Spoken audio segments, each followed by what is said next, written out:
C'est un plaisir d'être avec vous et j'aurais bien aimé comprendre tout ce que j'ai entendu, mais il y a un texte qui vous a été distribué.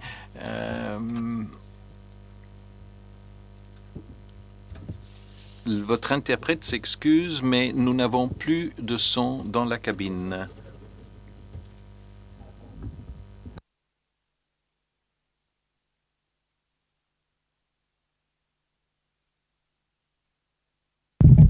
Thank you. Could you, people not hearing me? Donc, je vais commencer en parlant de différentes questions concernant le désaccord et l'épistémologie du désaccord.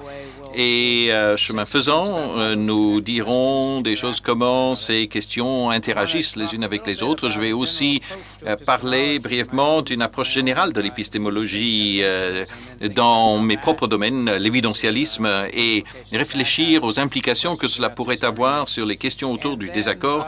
Et dans la dernière partie de ma causerie, je vais aborder cette notion que evidence, la preuve, autour de la preuve, quelles implications cela peut avoir sur la rationalité. Alors, commençons, si vous voulez bien, par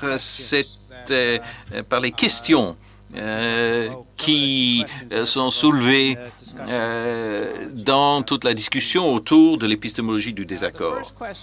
La première question porte sur le fait, est-ce que des personnes participant à un désaccord entre pairs peuvent raisonnablement être en désaccord? Et je dirais que des gens qui sont en train de discuter de quelque chose, des gens qui sont raisonnablement proches les uns des autres, ils sont pairs, au moins au niveau de leur connaissance, de leur arrière-plan et intelligence, etc. Se pourrait-il qu'ils parviennent à des conclusions différentes qui, les deux, seraient raisonnables et ils seraient raisonnablement fondés à maintenir leur position malgré le désaccord? Autrement dit, peut-il y avoir un désaccord raisonnable? Et je dirais qu'il y a différents exemples. Il y a le dîner où on discute de quelque chose et les gens cherchent à discuter d'un thème et ils parviennent à des conclusions différentes. Se pourrait-il que les deux côtés de la discussion soient raisonnables et à la fin, une fois qu'ils se sont entendus, écoutés les uns les autres? Je passe pas mal de mon temps dans des réunions d'administration et les gens se disputent et discutent de ces choses et c'est la même chose. Se pourrait-il que les différentes opinions soient toutes raisonnablement acceptables après une telle discussion? Et bien sûr, dans des conférences, on a la même chose. On discute parfois d'un thème. A priori, nous avons accès plus ou moins aux mêmes informations et nous parvenons à des conclusions différentes. Se pourrait-il alors que nous soyons raisonnables en maintenant nos désaccords? Voilà donc une première question. Une deuxième question qui pourrait paraître très étroitement liée, mais je dirais qu'il y a au moins quelques places pour une position différente. Du moins, moi je pensais que les liens n'étaient pas les mêmes. C'est-à-dire, jusqu'où peut-on aller dans le désaccord? Imaginons que j'entre dans une discussion avec vous, vous êtes un de mes pairs, vous avez une position différente. Que dois-je faire? Comment devrais-je, si je devrais même changer mon attitude par rapport à ce que j'ai appris de votre part? Et ensuite, il y a une troisième question. Que devrait penser un participant dans un désaccord entre pairs, penser de la rationalité et du pair? C'est-à-dire que dois-je ou puis-je penser de vous qui êtes en désaccord avec moi? Est-ce que je pense que vous êtes raisonnable? Ou si vous êtes en désaccord avec moi et que nous sommes similaires, comme je l'ai décrit, dois-je penser que vous êtes déraisonnable pour ne pas voir les choses comme moi je les vois, et ainsi de suite. Autrement dit, que devons-nous penser de nos pairs qui sont en désaccord avec nous? Et une des idées sera que même si ces questions sont assez étroitement liées, elles ne sont peut-être pas tout aussi étroitement liées que je le pensais ou qu'on pourrait le penser. Je pense qu'il y a de la place pour, disons, des variantes spécifiques de l'un et de l'autre. C'est-à-dire que les réponses à ces questions ne sont pas nécessairement aussi étroitement liées que l'on pourrait le penser. Voilà donc le premier thème que je souhaiterais aborder. Le deuxième, je voudrais m'attarder quelques minutes sur le point de vue évidentialiste de l'épistémologie que je soutiens. Et je ne vais pas essayer de soutenir un argument ici, mais simplement vous décrire le cadre dans lequel je me place. Et il y a beaucoup de détails là-dedans qui importent peu ce matin pour notre but. Que ce que je vais dire maintenant soit sujet de controverse ou pas. De manière générale, je ne pense pas que ça le soit. Maintenant, l'idée évidentialiste est très simple. C'est que la rationalité ou la justification de la croyance dépend entièrement de l'evidence, de la preuve. C'est-à-dire que vous êtes justifié à croire et en fonction de l'évidence, de la preuve dont vous disposez. Vous devriez croire en accord avec l'evidence, la preuve dont vous disposez. Alors, ça pourrait paraître une évidence de le dire, avec évidence dans le sens français du terme, mais en fait, quand on dit les choses un peu plus précisément, quel est l'élément de contentieux là-dedans? Et cela se trouve sur votre document à la rubrique EVI. Et une attitude doxastique que la croyance est justifiée pour une personne seulement et seulement si l'attitude cadre avec l'evidence dont dispose la personne. Et donc, quand cette évidence est contrebalancée, alors la suspension du jugement est l'attitude justifiée. Et l'evidence vient soutenir la proposition plus que le déni. La croyance est l'attitude justifiée. Alors, effectivement, on peut avoir différents niveaux de croyance. Et en fait, il n'y a pas beaucoup de ce que nous allons dire aujourd'hui va vraiment tourner autour de ça, mais evidence is evidence, tel que défini ici, dit que la rationalité ne tourne pas autour de la qualité de l'enquête, de l'étude qui vous amène. C'est simplement que vous êtes justifié à croire en fonction de l'evidence, des preuves dont vous disposez. Quoi que ce soit que vous ayez fait, quelles que soient les informations dont vous puissiez disposer, et même les informations que vous ne connaissez pas. Du moment que ça ne fait pas partie des preuves auxquelles vous avez accès, alors vous êtes justifié à croire ce que vous croyez. Et puis, il y a bien sûr d'autres évaluations de ce que pensent d'autres sur la manière de collecter les preuves. Et cela est une sorte d'aparté par rapport à cette discussion. La fiabilité de la preuve n'a rien à voir au fond avec cela. C'est juste la justification de savoir si vous êtes en train de fonctionner d'une manière naturelle ou si vous êtes en train de suivre des mécanismes cognitifs internes qui sont pour démarrer d'autres questions. Donc, l'évidentialisme nie certaines choses qui sont quand même importantes dans l'épistémologie moderne.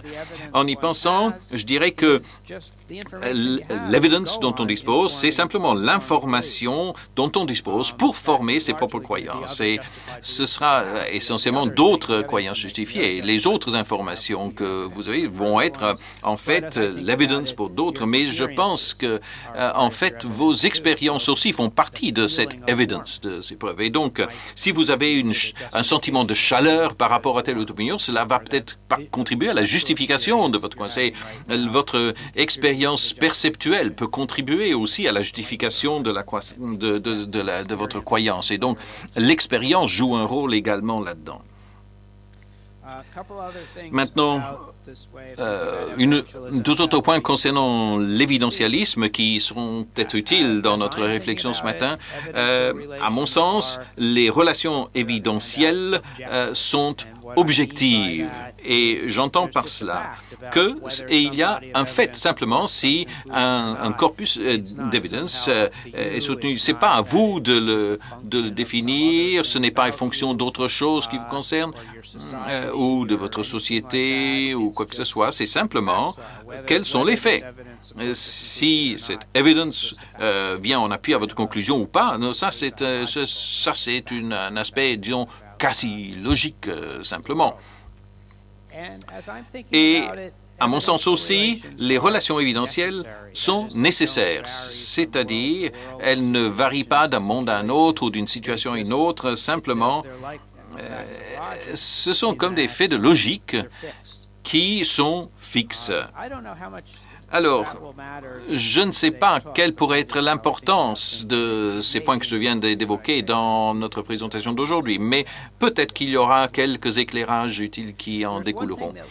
Maintenant, il y a une chose qui sera sûrement importante plus tard et que je aimerais illustrer brièvement, et c'est le prochain point, le E3 sur votre document, c'est-à-dire que des parties d'une raison ou d'un corpus d'evidence en vue d'une conclusion sont typiquement pas elles-mêmes une raison pour parvenir à une conclusion. Et voici ce que j'entends par cela.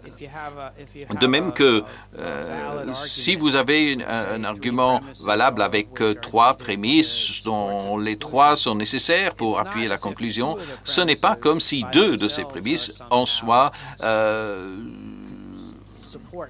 viendrait appuyer toute seule la conclusion. C'est les trois ensemble qui parviennent à cela. Et quand je pense à l'evidence, pour moi, des parties d'un corpus d'evidence ne sont pas même typiquement une raison de parvenir à la conclusion, tout comme des parties de prémisse n'impliquent pas nécessairement la conclusion d'une argumentation. Et cela est important concernant la manière dont on pense les choses, en tout cas moi, et je vous accorde que vous n'êtes pas obligé de penser les choses comme je le pense moi. Mais voici un exemple simple. J'ai un collègue, Johanna, qui conduit une Toyota rouge. Elle a une place de parking désignée derrière notre bâtiment et elle travaille dur. Elle est la plupart du temps là-bas avant moi, avant que je n'arrive au bureau et elle part après moi. Et donc, quand je viens le matin, je vois sa voiture à sa place sur le parking. Je dis, Johanna est déjà là. Elle est déjà dans son bureau. Et on pourrait se dire, par exemple, le fait que sa voiture soit sur son parking est une evidence, c'est une preuve qu'elle est dans son bureau. Eh bien, oui, on peut parler comme ça, mais quand on y pense, c'est pas nécessairement vrai. En tout cas, pas de la manière plus réglementée de réflexion que je viens d'évoquer, parce qu'en fait, le fait en lui-même ne vient pas en appui de cette conclusion. Ce fait lui-même est en rapport contingent seulement avec cela. Elle aurait pu avoir ce jour-là une autre voiture, elle aurait pu avoir un autre espace de parking. Moi, je ne parle pas la possibilité que peut-être, même dans cette situation, en fait, quelqu'un d'autre avec une voiture similaire serait venu se garer à sa place ou qu'elle aurait pu laisser sa voiture la veille au soir pour avoir un taxi qui l'amène à l'aéroport, etc. Voyez-vous, mais c'est pas ça que je pense, en fait. C'est que le fait que sa voiture soit sur sa place de parking n'est qu'une partie de l'evidence dont je dispose pour conclure qu'elle est là. Et associer cela avec les autres informations dont je dispose, c'est sa place de parking, c'est la voiture qu'elle conduit généralement, et quand elle gare sa voiture là, généralement c'est qu'elle est au bureau. Voilà tout ce que je mets ensemble comme étant la preuve qui vient appuyer ma conclusion. Mais l'élément de par lui-même ne vient pas appuyer la conclusion du tout. Voyez-vous, c'est une partie de quelque chose qui la prouve, mais je dirais que, vous savez, quand on parle d'evidence, c'est ce qui arrive quand nous parlons d'éléments importants du corpus de l'évidence comme étant de l'évidence, mais qui ne le sont pas nécessairement. Et je pense que cela aura son importance dans mon argumentation un peu plus loin. Alors, quelques remarques maintenant sur l'évidentialisme et le désaccord. Et ce sont des points qui figurent à la section suivante de votre document.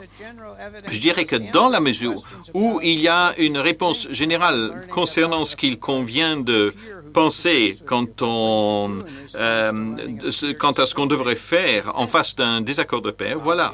Suivez votre evidence, suivez vos preuves. C'est-à-dire, c'est ce que vous devrez faire, croire, tout ce qui est appuyé par les evidences dont vous disposez, même si vous avez trouvé des points de désaccord. Et donc, si je crois quelque chose, je vous rencontre, vous êtes mon père, nous pensons ces choses et nous avons réfléchi à cela, et vous constatez que vous avez une autre pensée. Alors, ce qu'on devrait faire, c'est de croire ce que mon propre corpus d'évidence, et donc, si je dois changer mes croyances, je dois le faire sur la base de nouvelles preuves qui sont apportées à ma situation. Alors,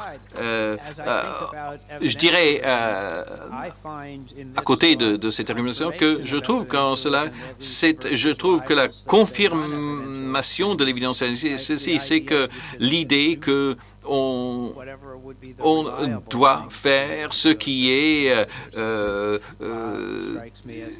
fiable à faire. Ça me frappe assurément. La bonne chose à faire, c'est que, voilà, j'ai appris un fait. Mon père était en désaccord avec moi. Comment intégrer cela dans ma réflexion? Et l'évidentialiste devrait faire cela. Voilà la bonne réponse. Mais ensuite, voici ce que je crois. Et cela, c'est le paragraphe ED2. Je ne crois pas qu'il y aura des principes spécifiques qui disent qu'à chaque fois que vous êtes en interaction avec un père, vous devez changer de telle manière. Ça va être compliqué et ça va dépendre de ce que l'evidence vient appuyer.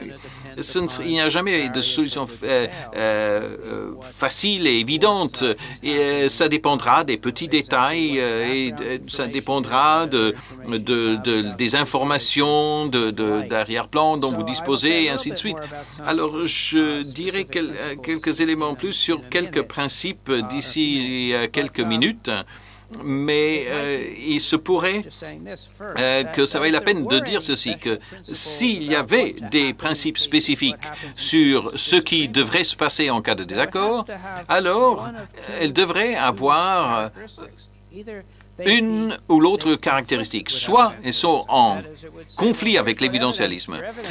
Autrement dit, voici ce que l'évidence vient argumenter, et puis, mais en face d'un désaccord, voici ce que devrait faire. Et on vient nier l'évidence. Mais l'autre chose, c'est qu'il y a des conséquences à l'évidentialisme. Et c'était que l'évidence devrait toujours conduire à certains résultats. Et cela veut dire qu'à chaque fois que l'on a des evidences qui viennent à travers des désaccords avec des pairs, cela aura nécessairement un impact sur l'évidence dont vous disposez. Et donc, ça conduit à cette notion de toujours suspendre son jugement. C'est-à-dire, à chaque fois que vous constatez quelque chose chez un père qui est différent de ce que vous connaissez, vous croyez, alors cela vous amène à suspendre votre croyance. Et encore une fois, personnellement, je suis assez sceptique quant au fait que c'est ainsi que les choses se déroulent. J'en dirai quelques mots plus tard. Alors, dans la discussion qui s'est déroulée au cours des dernières années, eh bien, l'une des conséquences de ce que je viens de décrire est que ce que cela vous aide à éviter, c'est une sorte de controverse, comme ce qui est arrivé. Et c'est ainsi qu'on peut définir le père. Bon, si vous avez un désaccord avec un père, vous devriez changer d'opinion ou suspendre votre jugement. Donc, en fait, il faut voir s'il y a des contre-exemples. Et si vous étudiez la littérature, il y a différentes opinions de ce qu'est un père. Et pour être un père, il y a souvent beaucoup de conditions à remplir. Des pères sont des gens qui sont absolument identiques et absolument similaires dans leur façon de raisonner pour ce qui est de leurs talents épistémiques, par exemple. Et si c'est la façon dont vous envisagez le père, vous pouvez défendre certains principes, mais si vous modifiez votre théorie de ce qu'est un père, vous pouvez à ce moment-là changer d'opinion sur ce qu'est un père. Mais si vous n'essayez pas de formuler un principe spécial, vous n'êtes pas obligé d'avoir une définition précise du père. Vous pouvez voir les choses comme cela. Chaque fois que vous avez un désaccord avec quelqu'un, vous pouvez penser à ce que vous devriez faire ayant découvert que cette personne n'est pas d'accord avec vous sur le sujet, dans la mesure où cette personne est assez semblable à vous. Il peut y avoir des répercussions si c'est une personne qui est moins semblable à vous, qui est moins informée ou qui a moins d'instructions. Vous pouvez peut-être penser que ça ne va pas vous faire changer d'avis. Alors, c'est le principe lorsque vous rencontrez un père qui n'est pas d'accord avec vous, votre réaction c'est de dire « mais que vais-je faire maintenant ?» Donc, c'est quelque chose qui s'évalue au cas par cas. Il n'y a pas de manuel en quelque sorte pour cela. Il n'y a pas de façon de définir le père précisément. Il s'agit d'une évaluation au cas par cas. La question est que penser après avoir interagi avec cette personne dans cette situation. Les caractéristiques de la personne sont importent, même si la personne est votre inférieur épistémique, c'est peut-être quelqu'un qui peut avoir une influence. Enfin, j'espère que je ne suis pas le genre de personne qui va dire bon, cette personne m'est inférieure, donc son opinion m'importe peu. Donc, les opinions de tout le monde sont importantes. Donc, nous ne sommes pas obligés d'être précis sur ce qu'est un père. C'est important de savoir ce que pense l'autre. La personne peut être un père supérieur, un père égal, un père inférieur, ça n'a pas d'importance. Alors, je pense que nous ne devrions pas nous inquiéter quant à l'absence de principes simples. Il n'y a pas de principe simple ici, mais il n'y en a pas non plus dans d'autres domaines. Je ne pense pas qu'il y ait des principes qui disent « Bon, vous avez lu quelque chose dans le New York Times ?» c'est vrai. Non, ça dépend. C'est toujours beaucoup plus compliqué que cela. Je pense que on peut dire la même chose de la perception et de bien d'autres domaines. Donc, les questions sont en fait d'essayer de comprendre ce qui se passe dans des cas où des gens qui sont assez semblables les uns aux autres et ont à peu près les mêmes evidence, les mêmes preuves, arrivent à des conclusions différentes. Et ce qui se passe souvent lorsque vous êtes à un dîner, vous bavardez avec des amis, des collègues, des gens qui vous sont assez semblables, qui n'ont pas les mêmes conclusions, mais qui ont pourtant à peu près les mêmes informations. Alors, qu'est-ce que vous devez faire quand vous êtes dans une telle situation? Que faut-il faire raisonnablement? Eh bien, malheureusement, enfin, je ne sais pas si c'est malheureux, mais la réponse est que cela dépend. Parfois, vous devez maintenir vos croyances. Parfois, il est peut-être raisonnable de tempérer vos croyances. Je crois qu'il n'y a pas de réponse simple. Et l'une des questions qui sous-tendent tout cela est le fait de savoir si un désaccord raisonnable entre des gens comme cela, avec le même corpus en fait de evidence, de preuves et les mêmes informations, si c'est quelque chose de raisonnable. Parfois, on peut penser que la différence entre eux sera suffisante pour permettre qu'ils aient des opinions différentes. Mais enfin, c'est ça la question essentielle. Et en fait, dans cette partie, ce que cela fait ressortir, c'est que la question clé est de savoir quel est le type d'evidence, de preuve que vous obtenez lorsque vous êtes en désaccord avec des pairs. Quelle est votre nouvelle preuve, votre nouvelle evidence? Lorsqu'on le sait, on peut peut-être mieux évaluer l'incidence que cela peut avoir sur votre situation épitomique. Donc, alors, les types de preuves obtenues sont en général de deux sortes. Parfois, dans ces discussions, vous avez une évidence de premier ordre sur le sujet. La personne vous donne une information, une donnée, quelque chose que vous ne saviez pas sur le sujet. Mais, à mon avis, ce qui est vraiment intéressant, ce qui est vraiment surprenant et ce qui est vraiment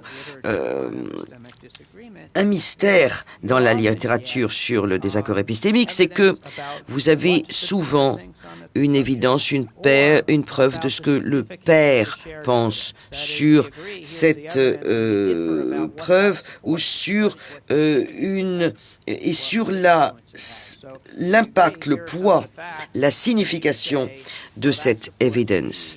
Alors, vous allez dire non, ça n'est pas vrai que cela entraîne paix, et au contraire, je vais dire mais si, au contraire, cela entraîne paix. Donc, on a différentes raisons d'avoir cette opinion, mais il y a quelque chose que la personne sait sur le sujet, une information. Je ne la connais pas. Moi, je n'ai pas cette information, mais vous vous dites tiens, cette personne a probablement des informations qui la conduisent à penser cela. Donc c'est en fait l'evidence de l'evidence, la preuve de la preuve. C'est pas seulement un fait, mais ce sont des informations sur la façon sur les informations que la personne a reçues ou l'usage qu'elle en fait, des choses que vous ne savez pas. Donc c'est ce que j'appelle evidence of evidence, la preuve de la preuve, et je voudrais passer un petit peu de temps là-dessus pour que l'on sache ce qu'il faut penser de cette idée, comment la comprendre. Alors, je vais passer maintenant quelques minutes sur les connexions entre les différentes questions et puis après nous parlerons de la preuve comme étant le principe de la preuve. Donc je vais être assez bref quant aux connexions entre les questions. Alors, la question 3, qu'est-ce qu'un participant et un père devraient penser de la rationalité de ce père? Eh bien, je voudrais dire principalement là-dessus la chose suivante. Je voudrais revenir un petit peu à quelque chose que je croyais être vrai à ce sujet, quelque chose d'un petit peu différent. Peut-être est-ce à dire que je diffère avec ce que j'ai été dans le passé, avec mon égo passé. Et suis-je mon père? Mais bon. Alors, en fait, on ne peut pas penser quelque chose comme cela. Je suis d'avis que P Donc j'ai raison, après tout c'est raisonnable, et vous ne pensez pas que P, donc après tout c'est raisonnable aussi. On ne peut pas accepter cela. Il y a toujours un problème, parce qu'il y a une complication sur ce que je crois être la nature de la rationalité. Bon, si par exemple, une personne, moi par exemple, a été influencée à tort peut-être pas, de façon non justifiée par quelqu'un d'autre qui a une opinion très différente sur la nature de la rationalité. Bon, disons, vous êtes rationnel si vous êtes sincère, eh bien, à ce moment-là, je peux être justifié à penser qu'il y a plusieurs attitudes, différentes attitudes justifiables sur un sujet. Enfin, j'espère que c'était clair ce que je viens de dire. En fait, vous pouvez avoir donc différentes acceptations des différentes opinions qui peuvent exister. Donc, en fait, pour ce qui est de la rationalité du désaccord d'un père, vous devez à ce moment-là prendre en compte la justification de la rationalité. Mais si vous pensez que l'on peut avoir des attitudes plus permissives, entre guillemets, sur la rationalité, à ce moment-là, vous pouvez avoir des attitudes plus permissives sur ce qui est possible dans ce type de situation.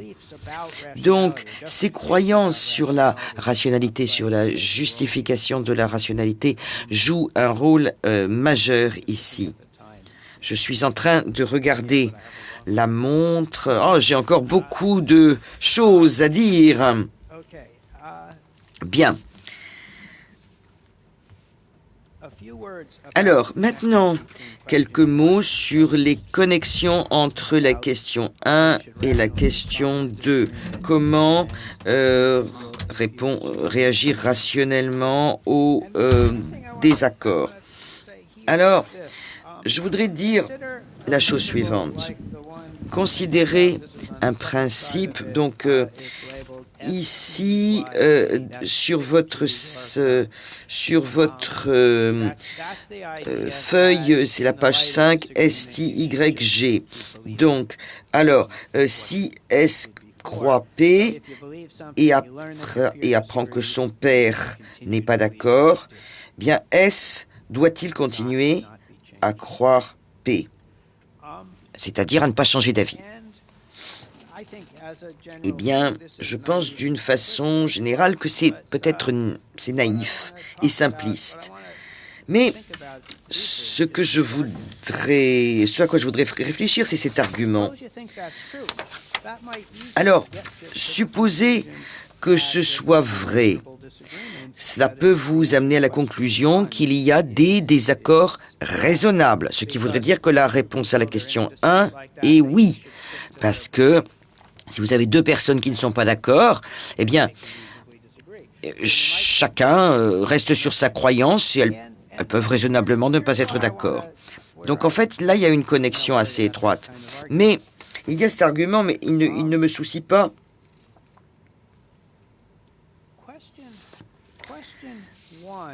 La question 1 est une question sur la rationalité quant à la croyance d'une proposition. À la question 2, c'est une proposition sur la façon de changer ses croyances à la lumière d'une nouvelle information. Et ce sont des questions différentes, du moins d'après moi.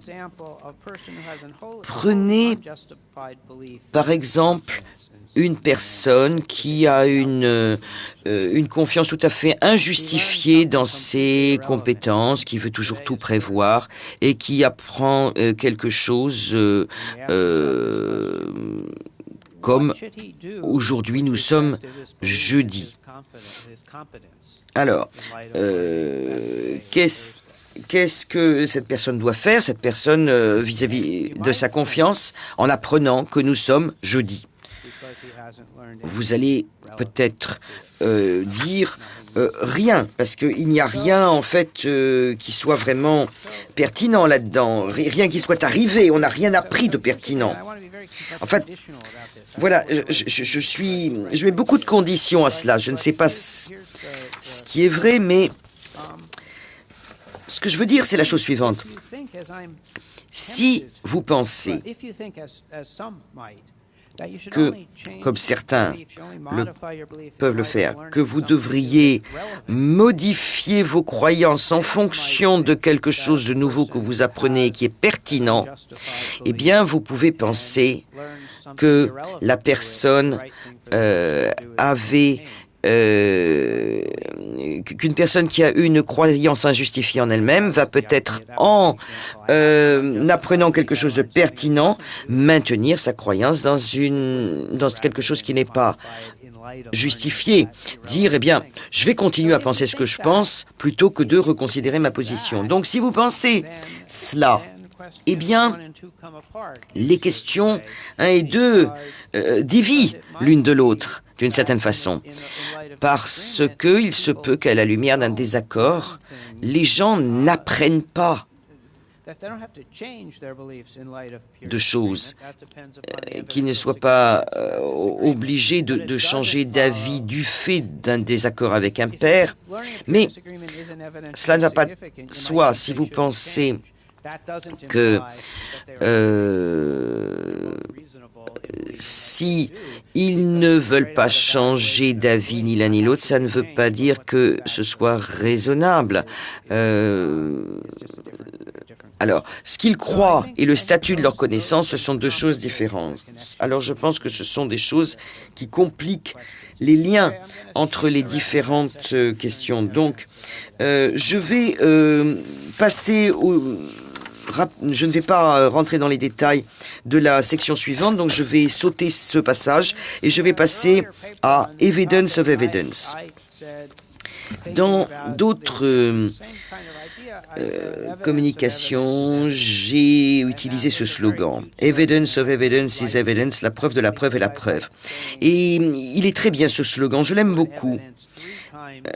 Parce que l'on dit 3 fois le mot evidence dans une phrase et en plus je disais quelque chose qui me paraissait vrai et tout à fait évident. Donc ça m'a vraiment fait très plaisir, je me suis fait très plaisir. Mais c'est vrai que ça peut entraîner une certaine confusion. Il faut un petit peu analyser tout ça, ouvrir un peu les charnières. Donc voilà les idées que je défends. Alors pourquoi est-ce que ça entraîne une confusion? Eh bien, l'un de mes étudiants, Brian Vernet, m'a aidé à comprendre cela. Si on lit ce slogan, Evidence of evidence of evidence of evidence of evidence. La preuve de la preuve de la preuve. Ça a l'air complètement un truisme. Bon, évident, la preuve de n'importe quoi est une preuve.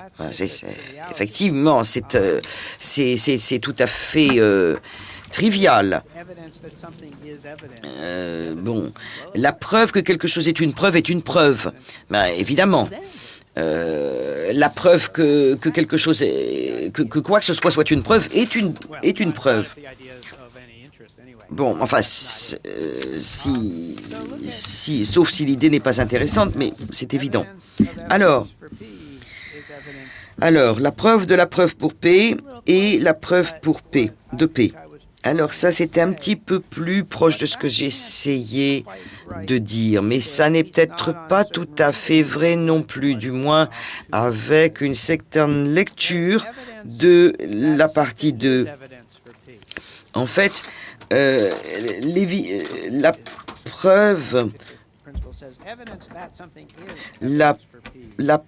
ou l'évidence que quelque chose est une preuve pour P, eh bien, si on a la preuve que P a la preuve, à ce moment-là, on est d'accord avec P. Donc, si l'on apprend que quelque chose appuie quelque chose d'autre, Donc, je vais tendre vers cette conclusion. Non, pas forcément. Si mon collègue me dit qu'un certain type de connaissance cognitive est une preuve pour une condition, ça veut dire, ça me donne l'idée qu'il y a une relation entre les deux, mais pas forcément la conclusion. Ça me donne la preuve d'une logique, d'une relation épistémique, mais pas forcément d'une preuve. Donc, ce principe, preuve de la preuve et la preuve, ne peut pas être une preuve de l'existence de relations abstraites de preuves entre les différents objets. Ça peut être l'absence d'une preuve, le fait qu'il y ait une absence de preuve ou que quelqu'un ait une preuve. Donc, si quelqu'un a comme preuve E1 et qu'il a une proposition selon laquelle il pense que P, eh bien non, ça ne marche pas non plus. Donc, je pense que ce qui est préférable est de dire que l'idée est la suivante. Je pense que c'est repris, c'est bien résumé dans les idées EE5 et EE6. Si E1 appuie la proposition selon laquelle E2 appuie P, donc la conjonction selon laquelle E2 est... il y a la conjonction selon laquelle E2 et E1 soutiennent P. Donc, on a la preuve que quelqu'un d'autre appuie cette conclusion. Donc, la combinaison de cela, de cette première partie de preuve, et du fait que la deuxième personne appuie la première, eh bien, les deux choses, en fait, viennent à l'appui de la conclusion qui est tirée. Déjà, c'est mieux, mais ça n'est pas encore tout à fait exact. Et plutôt que de soulever une objection, je pense qu'il vaut mieux regarder une autre façon d'interpréter les choses. Là, il y a aussi une autre idée. Je passe assez vite par rapport au document, c'est EE7. Donc, si la preuve P appuie la proposition qu'il y a quelqu'un qui a une preuve, qui a l'évidence que l'on peut appuyer P, donc E appuie P. Donc, si j'ai la preuve, donc vous avez la preuve de P, donc j'ai la preuve de P. Donc, la preuve que vous avez la preuve de P me donne à moi la preuve de P. Vous voyez, si j'ai des raisons de penser que vous avez une raison de penser P, donc moi aussi j'ai une raison de penser P. Ça me donne une raison d'y croire. Et ça, c'est plus proche de ce que je pensais. Mais dit, comme ça a été exprimé ici dans le document, par EE7, ça n'est pas juste. Quelque chose peut venir à l'appui d'une proposition. En fait, le contre-exemple est très simple. Brandon Fiddleson m'a aidé à bien comprendre cela. Alors, quelque chose peut appuyer une conjonction, comme ça. Une conjonction, je peux avoir la preuve d'une conjonction telle que vous avez une preuve de cette fausse proposition qui est P. Bon, il y a quelque chose qui peut étayer cela.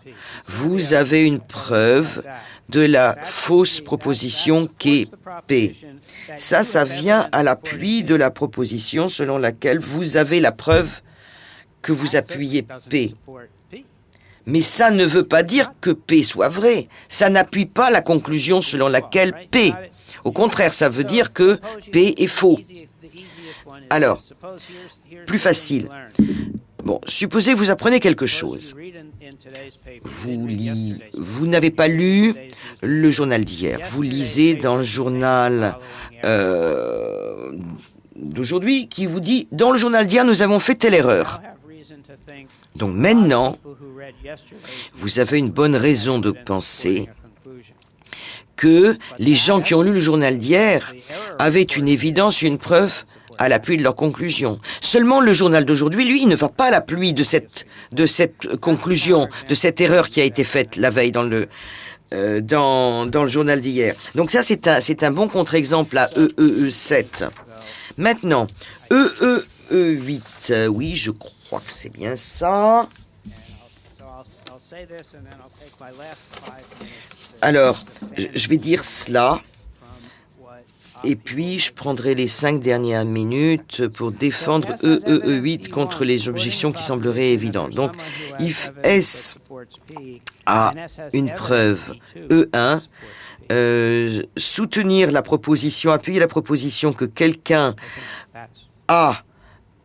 qui a la preuve qui appuie P, à ce moment-là, S a la preuve E2 qui vient à l'appui de P. Oui, je vois. Bon, je vais défendre et expliquer ça dans les 5 dernières minutes, je crois. Alors, la preuve que vous avez à l'appui peut être en fait quelque chose de une partie très réglementée. E2 peut être une partie de E1 et ça peut être une partie très soigneusement sélectionnée de la preuve que vous voulez. Pour utiliser cet exemple du journal de tout à l'heure, alors si vous voyez l'erratum aujourd'hui dans le journal sur l'article du journal d'hier, quel que soit le sujet, bon, vous voyez bien, par exemple, le journaliste s'est trompé dans le score de l'équipe, il a inversé les scores de 2 équipes. Bon, alors, vous lisez aujourd'hui dans le journal que c'est ce qui est paru dans le journal d'hier. Donc, vous avez une preuve. Donc, je pense que c'est ce qui se passe. Je vais prendre un autre exemple. Enfin, je prends tout cela parce que je crois que dans toute situation de désaccord, vous avez l'evidence ou la preuve que au moins il y a un de vos pairs qui pense comme vous, mais qui a quand même toujours une preuve ou une partie de preuve qui va à l'encontre de votre conclusion. C'est-à-dire que dans tout désaccord, il y a le fait que telle personne que je respecte, qui est plus ou moins mon père, a une preuve fondée sur un témoignage qui va à l'encontre de votre preuve à vous. Et donc, dans chaque cas de désaccord, vous avez toujours une evidence, une preuve à l'appui de la négation de ce que vous croyiez initialement. Alors, si l'on voit les choses comme ça, cela nous permet de comprendre comment ce facteur peut s'ajouter. Vous allez voir cela. David Christensen a toujours cet exemple, 2 amis qui veulent partager la note au restaurant n'arrivent jamais à la même conclusion. Bon, et évidemment, ça peut être un chiffre différent, un montant différent. Bon, ça c'est vraiment significatif du désaccord. Mais si je suis à un dîner invité, puis je m'aperçois que un de mes amis n'est pas d'accord sur la politique de santé que nous devrions avoir. Bon, je sais que cette personne n'est pas d'accord, mais je sais qu'il y a beaucoup de désaccords là-dessus et qu'à la limite, l'opinion de cette personne, si elle est différente de la mienne, bon, ce n'est pas très très grave. Mais donc, si vous voulez, là, les situations peuvent varier. Alors, donc le contexte, l'information contextuelle peut vraiment avoir une incidence sur la situation et il peut y avoir des cas problématiques ou également des conséquences problématiques. Alors, vous risquez de me dire, qu'est-ce que je vais dire? Considérons la proposition que la lumière est allumée. J'y crois, c'est ma croyance. Alors je peux me promener dans la salle et demander à tout le monde, est-ce que vous pensez que les lumières sont allumées? Je suppose que les gens d'entre vous, enfin du moins ceux qui ne dorment pas, vont tous me dire, mais oui. Alors,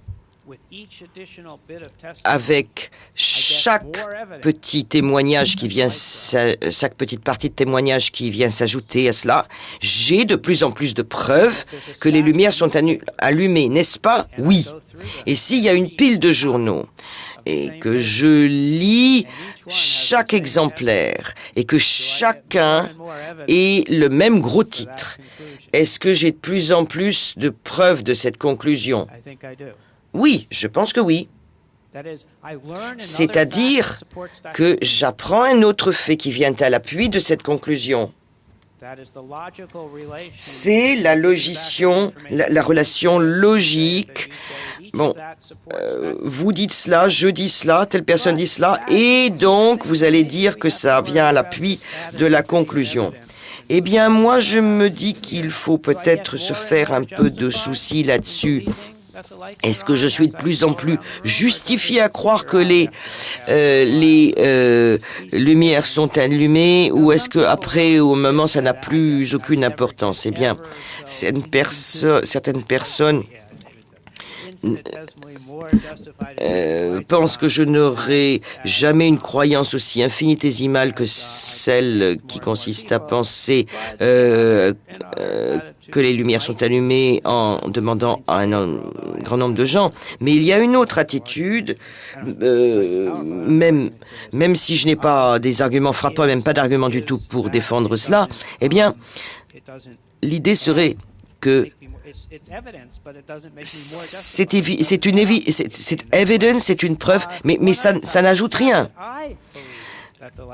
Moi, je crois que les lumières sont allumées et donc je crois que le fait que je le crois vient à l'appui de cette preuve. Est-ce que je peux est-ce que je dois continuer à demander? Est-ce que ça va me renforcer dans ma croyance? Non, pas forcément. Qu'est-ce que ça ajoute à ce cas? L'histoire du journal. Bon, alors, supposez que je lise aujourd'hui, vous lisez un article de journal qui vous dit « Hier, notre numéro a fait une erreur en disant que P ». Et nous regrettons cette erreur. Bon, alors, est-ce que c'est vrai que P était une erreur, en fait? Oui, j'ai une preuve en même temps. Une preuve Donc, j'ai appris une chose. Hier, le journal a dit P, ce qui semble venir à l'appui de P.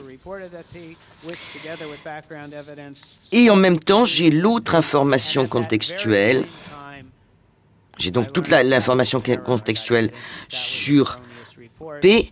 Et en même temps, j'apprends que c'était une erreur. Et ça vient saper toute la conclusion. Donc, j'ai eu une preuve que P était faux puisque c'était une erreur. Donc ça, c'est le principe des EE. La preuve est une preuve. Si j'apprends une preuve, mais quelque chose qui va à l'encontre de la preuve, cela va à l'encontre, ça annule la preuve. En fait, même si si je veux croire un certain nombre de choses, j'ai une preuve qui m'est donnée, mais son contraire m'est apporté, donc ça ne change rien. Donc, voilà pourquoi les idées au début sont si importantes. Donc, en fait, si la proposition selon laquelle le journal d'hier a dit P, d'une certaine façon, eh bien, aujourd'hui, on a une autre conclusion. Donc, la preuve contrée est une preuve. Eh bien, on pourrait voir ce que nous apprenons sur les preuves, c'est les preuves qui existent, les preuves que les autres ont, mais lorsque c'est une preuve contrée ou pas, il s'agit de voir quelle est l'incidence que cela va avoir dans le domaine d'un désaccord. Donc, en apprenant sur le désaccord, nous pouvons avoir une incidence assez importante et ça peut faire changer d'avis.